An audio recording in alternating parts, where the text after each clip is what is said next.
알고 지내던 집사님 한 분이 제게 이런 말을 했습니다. 그냥 카주얼한 이야기 같지만은 저는 그 말을 잊지를 못합니다. 그분이 하시는 말씀이 왜 나는 항상 아무 일 없이 지나가지 않고 꼭 일이 생기고 남들 겪는 어려움이란 어려움은 다 겪게 되고 또 그렇게 지내야 되는지 모르겠습니다. 하지만은 제가 그 어려움을 당하더라도 결국은 다 해결돼요. 그렇습니다. 말도 안 통하는 낯선 곳에서 살다 보니까 어려움이 많았을 것은 뻔합니다. 그런데 겪지 않아도 될 일들을 많이 겪었다는 이야기예요.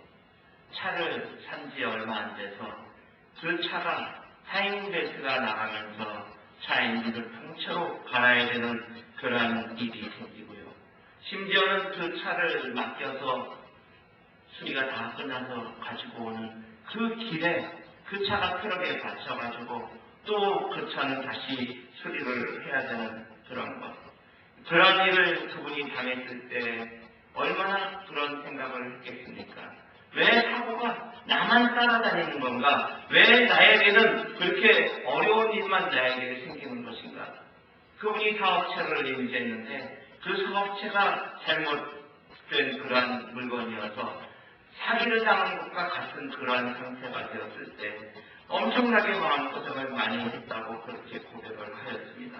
그런데 그분이 하는 말씀이 그렇게 그러한 어려움을 당했을 때는 고통스럽고 원망하고 힘들었는데 그래도 지나고 나니까 다 해결이 되더라는 것입니다. 우리 인생길이 아무런 어려움 없이 그냥 평탄한 길로 가는 것처럼 아무 일 없이 지나갔으면 얼마나 좋겠습니까? 그런데 평탄하기는커녕 마치 모험을 떠난 것과 같은 그러한 힘들고 어려운 일이 끊이질 않습니다. 그래서 지나고 보면은 우리가 지나갔고 그리고 할만했다고 할 수 있지만 그 고난을 당하는 그 순간에는 마치 하늘이 내 위로 무너진 것처럼 견디기 어려운 그러한 시간을 가졌던 것을 여러분도 다 지나왔을 것입니다. 그러나 아무리 고난이 견디기 힘들어도 참고 이겨내지 않으면 안 되는 것입니다. 그것을 이겨내지 못하는 인생을 포기하고 그리고 자기 스스로가 멸망의 길로 가게 된 것을 우리는 알게 됩니다. 그래서 자살로 생을 마감하는 사람도 있고 세상에 정말로 씻기지 못한 그런 포악한 일을 저지르고 용납되지 않는 그런 끔찍한 사건을 저지르는 사람들도 있는 것입니다. 이틀 전에 뉴저지에서도 총기 사건이 일어났습니다. 새벽에 밤번 근무를 하면서 그 같이 근무하던 그 사람들에게 자기의 동료들에게 총기를 난사해서 많은 사람들이 죽고 자기 자신도 자살을 했던 그러한 사건이 일어났습니다. 해병대 출신인 이 사람은 군에서 전쟁터에 다녀온 후에 사람의 표정이 바뀌고 말투가 바뀌고 그러다 보니까 제대 후에 직장을 잡아도 그 사람들이 이 사람에게 다정히 말을 붙이지도 않고 그 사람이 결국엔 왕따를 당하고 하다 보니까는 직장 동료들에게 총기를 난사하는 끔찍한 일을 저지르고 자신의 목숨까지도 끊었던 사건을 이틀 전에 우리는 뉴스로 들어서 알 것입니다. 이 모든 것이 참고 이겨내지 못했기 때문에 일어나는 것입니다. 당장의 순간에는 무척이나 괴롭습니다. 내가 왜 이런 고통을 당해야 하나? 왜 나만 이런 어려움을 당해야 하나? 온몸도 해보지만 하나님은 우리에게 고통을 주시는 분은 아니십니다. 우리가 고통의 나락으로 빠져가게 되는 것일 뿐입니다. 오늘 야고보 사도는 예수 믿는다는 것 때문에 고통을 당하고 있는 그리스도인들을 위로하고 격려하기 위해 이 편지를 써보내는데 그들이 고난을 참고 이겨내기 위해서는 고난의 성격과 의미를 먼저 우리는 알아봐야 합니다. 오늘 이 야고보서를 쓴 야고보 사도는 예수님의 첫째 동생으로 생각이 됩니다. 우리가 알고 있는 열두 사도 중에 야고보 사도가 아니라 오늘 성경 말씀을 기록한 이 야고보는 예수님의 첫째 동생이었습니다. 예수님이 살아계실 때에는 예수님을 믿지도 않고 예수님이 하나님의 아들이라는 것을 믿지도 않았지만 예수님이 돌아가셨다가 부활 승천한 그 모습을 보고 그제서야 믿기 시작했고 많은 사람들에게 복음을 제대로 전파하는 그러한 사람이 되었던 것도 우리는 알 수 있습니다. 오늘 이 야고보서에는 왜 고난을 견뎌야 하는지, 고난을 이기지 못하면 어떻게 될 것인지, 또 이겨내면 어떻게 되는 것인지, 어떠한 방법으로 고난과 맞서 싸워야 할 것인지를 설명해 줄 필요가 있기 때문에 그러한 것에 대해서 설명을 해주고 있습니다. 먼저 야고보는 시험을 참는 자는 복이 있다고 말씀을 합니다. 복이 있는 사람이란 하나님의 은혜를 입은 사람입니다. 하나님이 주시는 상은 어떠한 상인지요? 그 상을 받는 사람은 또한 어떠한 사람인지요?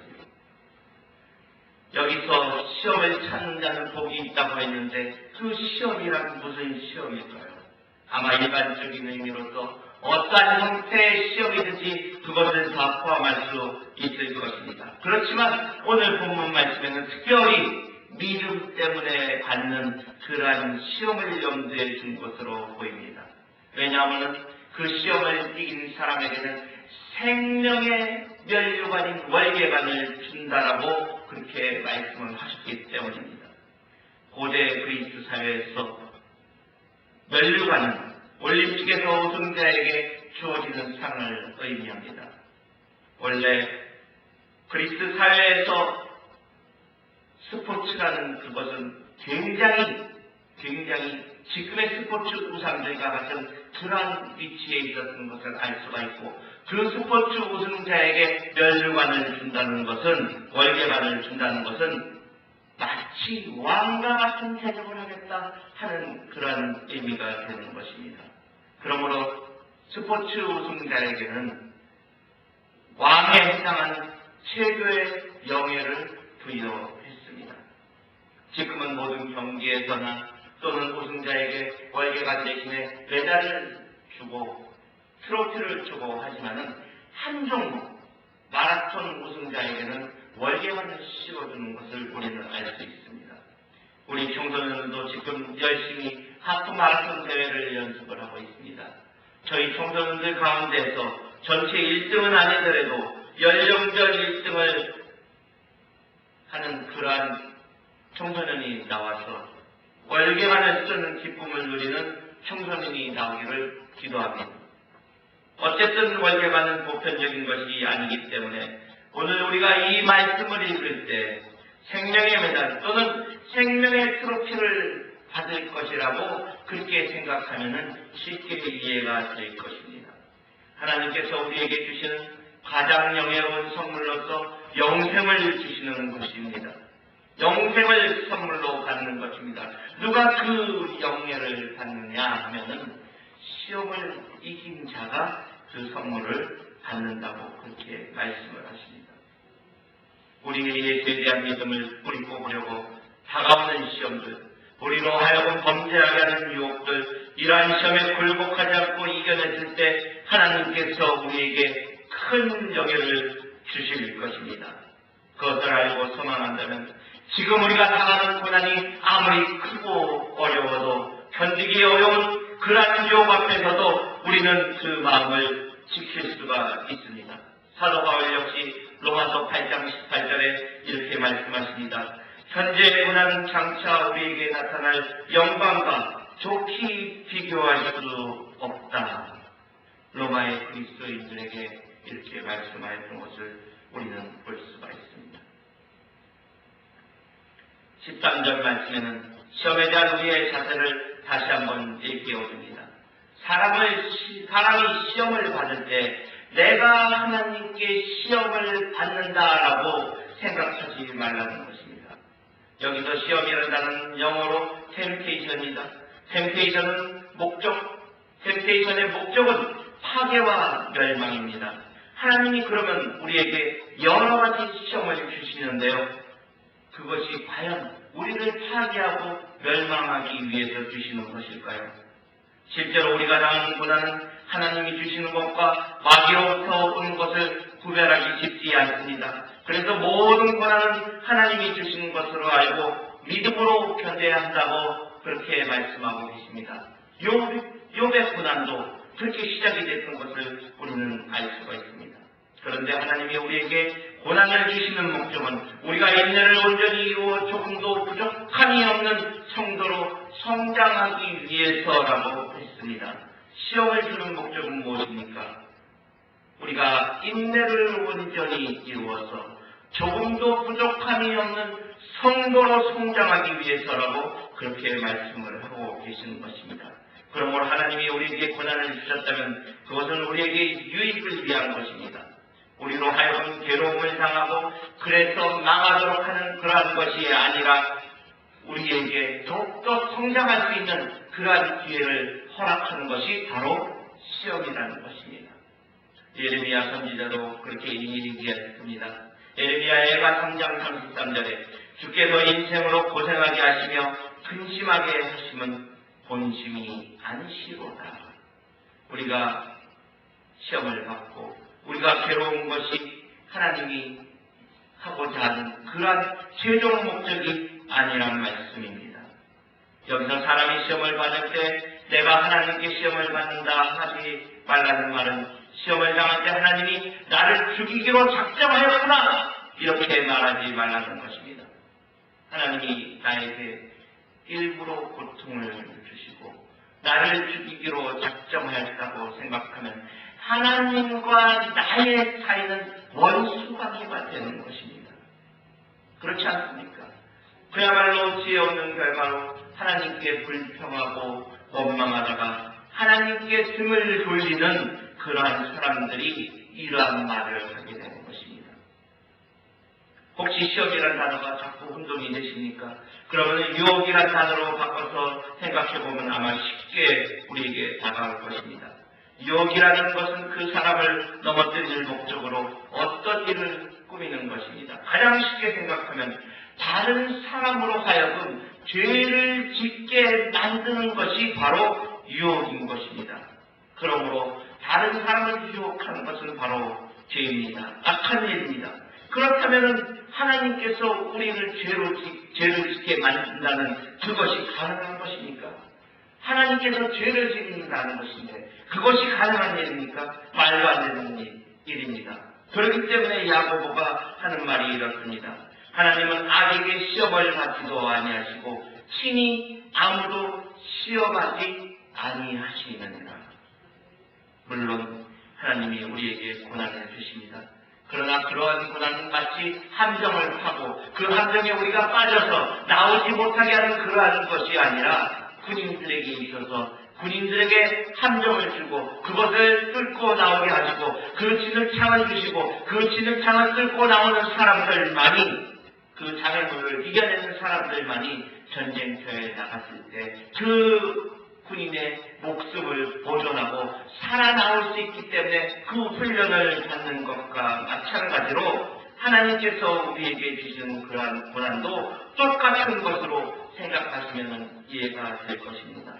내가 하나님께 시험을 받는다 하지 말씀이 하나님은 아무도 시험하지 않으십니다.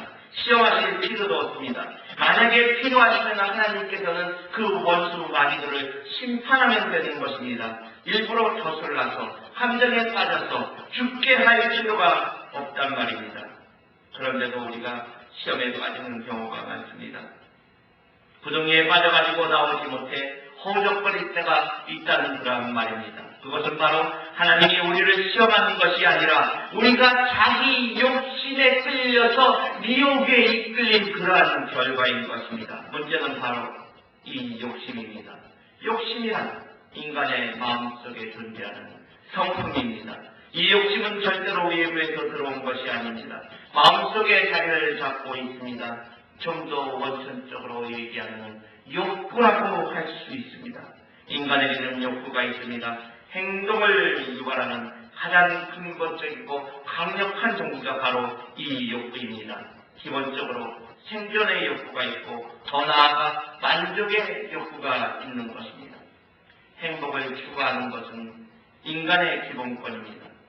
욕구 자체는 선하거나 악한 것이 아닌 가치 중립적인 것입니다. 영어로 말하자면 need인 것입니다. 필요, need. 그런데 그 욕구가 허용될 수 있는 범위를 넘거나 잘못된 방향으로 나아가게 되는 그것이 바로 욕망이 됩니다. 영어로 lust가 되는 것입니다. 이 욕망은 악한 것입니다.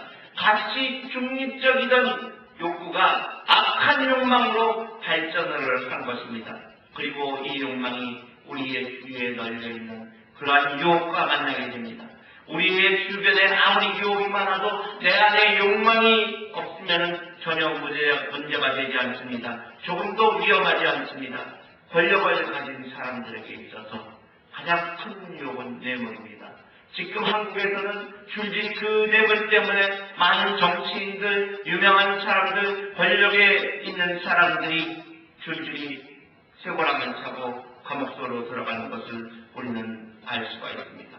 돈 갖다 바치는데, 뇌물 갖다 주는데 그것을 거부하기가 무척이나 어려운 모양입니다.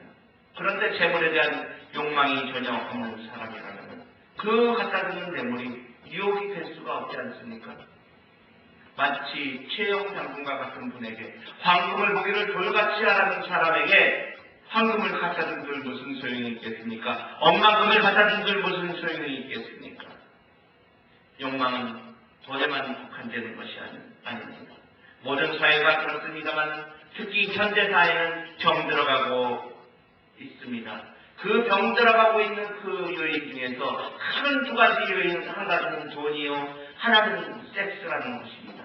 지금 한국에서는 나영이라는 어린아이를 갖다가 성폭행한 그런 범인이 잡혔는데 그 범인이 그 나영이라는 어린아이를 7살짜리 아이를 성폭행하려고 한 달 전부터 준비하였다고 했습니다. 잘 알고 지내는 가정의 그러한 삼촌이라고 부르는 사람이 그 어린아이를 성폭행하기 위해서 한 달을 준비했다고 하는 것입니다.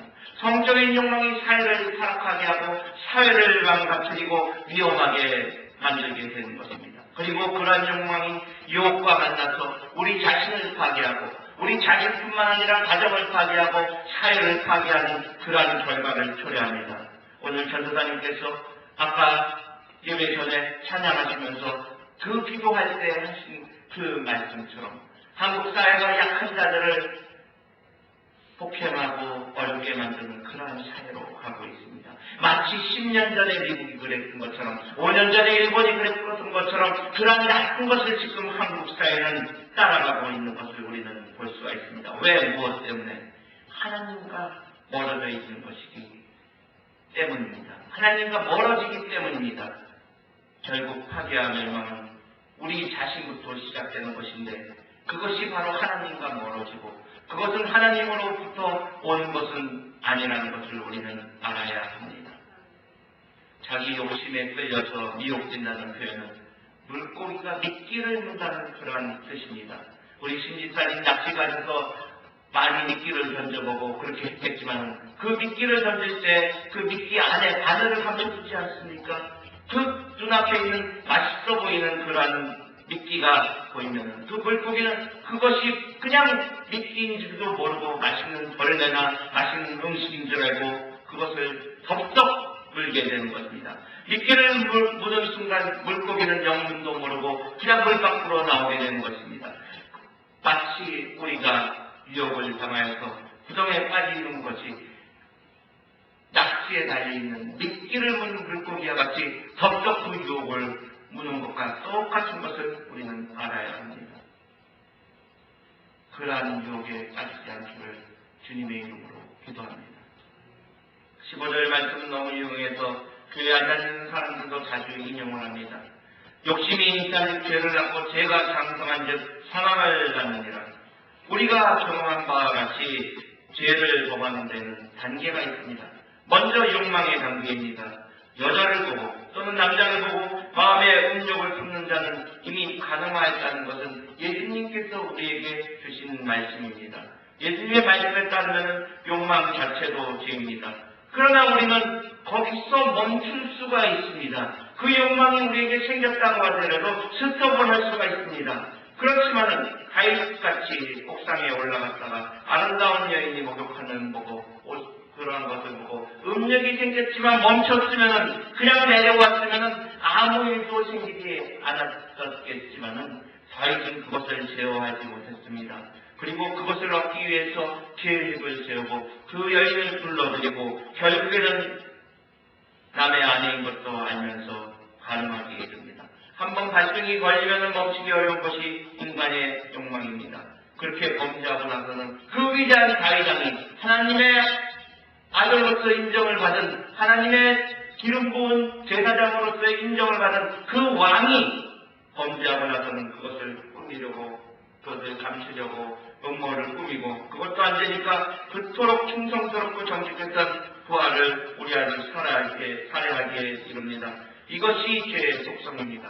바늘도둑이 도둑되는 것처럼 마음은 더욱 담대해지고 양심은 무뎌지고 더욱 한 일을 서슴지 않게 됩니다. 그렇기 때문에 죄가 장성한 집 사망을 낳습니다. 그 죄의 결과로 인해서 다윗은 백성들이 죽는 그런 사건을 보게 되고요. 다윗은 그 밧세바와의 그 가정으로 인한 그 자녀는 결국에는 죽었던 것을 우리는 알 수가 있습니다. 죄의 결과는 심판과 멸망입니다. 이것이 유혹의 목적입니다. 하나님은 100살에 낳은 아들을 번제로 바치라고 아브라함을 시험을 하셨습니다. 아브라함은 기가 막힌 일이었고 죽기보다도 더 고통스러운 일이었지만 그러나 그 명령에 순종함으로써 자기 믿음을 증명하였습니다. 이것이 하나님의 시험입니다. 하나님은 다윗으로 하여금 남의 아내 가늠하도록 유혹하지 않으셨습니다. 그 유혹에 빠져서 범죄하고 죄를 낳아 살인까지 이르도록 하는 것은 하나님이 원하는 것이 아니었습니다. 다만 다윗 자신이 욕망에 끌려서 미혹되었고 그 유혹의 덫에 걸려들었을 뿐입니다. 16절에 보면은요, 내 사랑하는 형제들아 속지 말라 이렇게 야고보 사도가 이야기를 합니다. 무슨 말인가 하면은요, 사람으로 하여금 죄짓게 하는 것이나 멸망하게 하는 것이 하나님으로부터 오는 것이라고 생각하지 말라는 것입니다. 우리는 너무나 다들 그렇게 생각합니다. 하나님이 왜 선악과를 에덴 동산에 만들어 주어서 왜 아담과 이브가 그것을 따먹게 만들었을까요? 그런 생각을 하게 됩니다. 만약에 그것을 안 하였으면 아담과 이브가 범죄하지 않았을 텐데 이렇게 생각을 하게 되면 바로 하나님께 죄가 돌아가는 것입니다. 하나님께 책임이 있는 것으로 그렇게 되는 것입니다. 혹독한 핍박을 견디지 못해서 믿음을 포기하는 사람이 있다고 합시다. 그러면은 그 사람에게 있어서는 하나님이 그 핍박과 고통을 주지 않았으면은 하나님에 대한 믿음을 포기하지 않고 구원받았을 텐데 이렇게 이야기할 텐데 그렇게 이야기하지 말라는 것입니다. 그런 식으로 말하면은 다윗의 범죄도 하나님의 책임으로 돌릴 수가 있어요. 예? 왜 하필 그 시간에 밧세바를 목욕하게 만들었나요? 왜 그때 다윗이 다른 곳을 보지 왜 그곳을 꼭 보게 만들었나요? 설령 다윗이 벌거벗은 미녀를 봤다 하더라도 하나님이 원하시는 것은 그것이 아니니까 다윗이 욕망을 누르도록 그것을 준비를 왜 안 하셨습니까? 이렇게 이야기하면 안 된다는 것입니다. 하나님은 다윗이 범죄하도록 하기 위해 그 시간에 밧세바를 준비시켜 놓은 것도 아니라는 것입니다. 하나님은 우리가 어둠에서 빛으로 나와 구원을 얻기를 원하시는 분입니다. 한 사람의 죄인이 회개하면 하늘에서 하나님이 많은 천사들 앞에서 크게 기뻐하십니다. 그런 하나님을 마치 우리의 범죄와 타락의 원인 제공자처럼 생각하지 말라고 야고보 사도는 말씀하고 계십니다.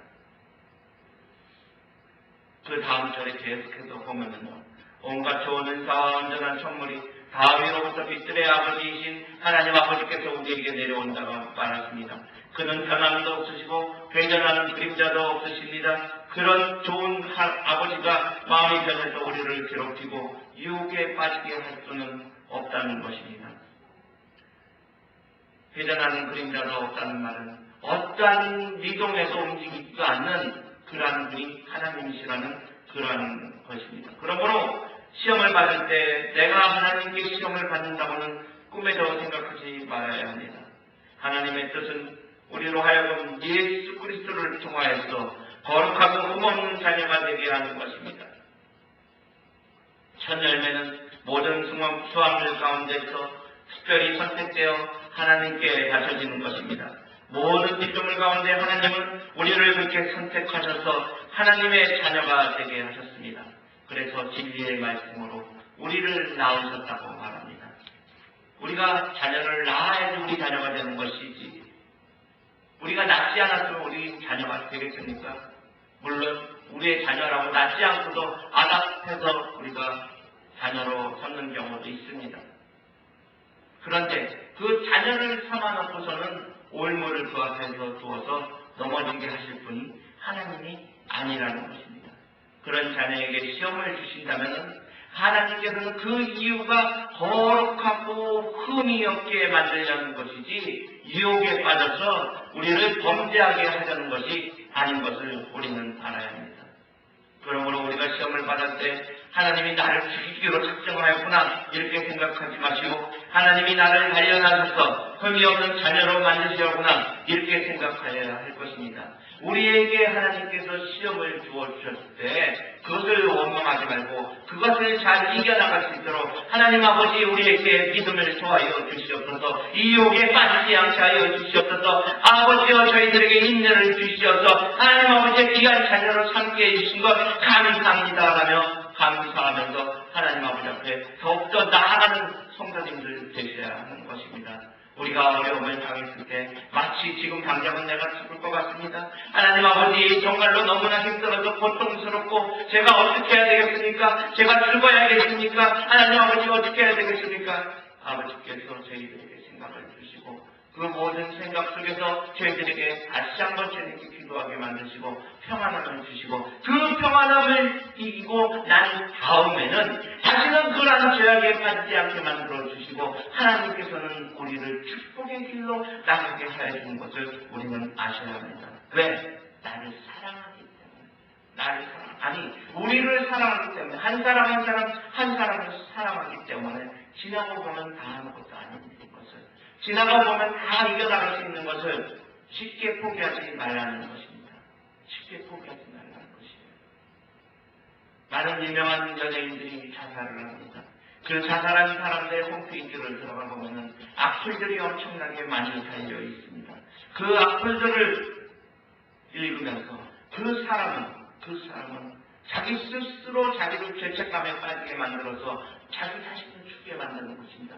그런데 그 악플을 다는 사람들은 아무 생각 없이 그 가족들을 아무 이유 없이 아무런 저것도 없이 어떤 원인도 없이 그냥 자기들이 좋다고 해서 그냥 입을 열어서 아니 글을 써서 그 사람들을 정죄를 하고 있는 것을 우리는 알아야 합니다. 우리는 시험을 당할 때 온전히 기쁨으로 그 시험을 당하고 그 믿음 안에서 시험을 참고 이겨서 하나님으로부터 큰 칭찬과 상급을 받아서 월계관을 받는, 면류관을 받는, 생명의 면류관을 받는 성도님들 되시기를 주님의 이름으로 축원합니다.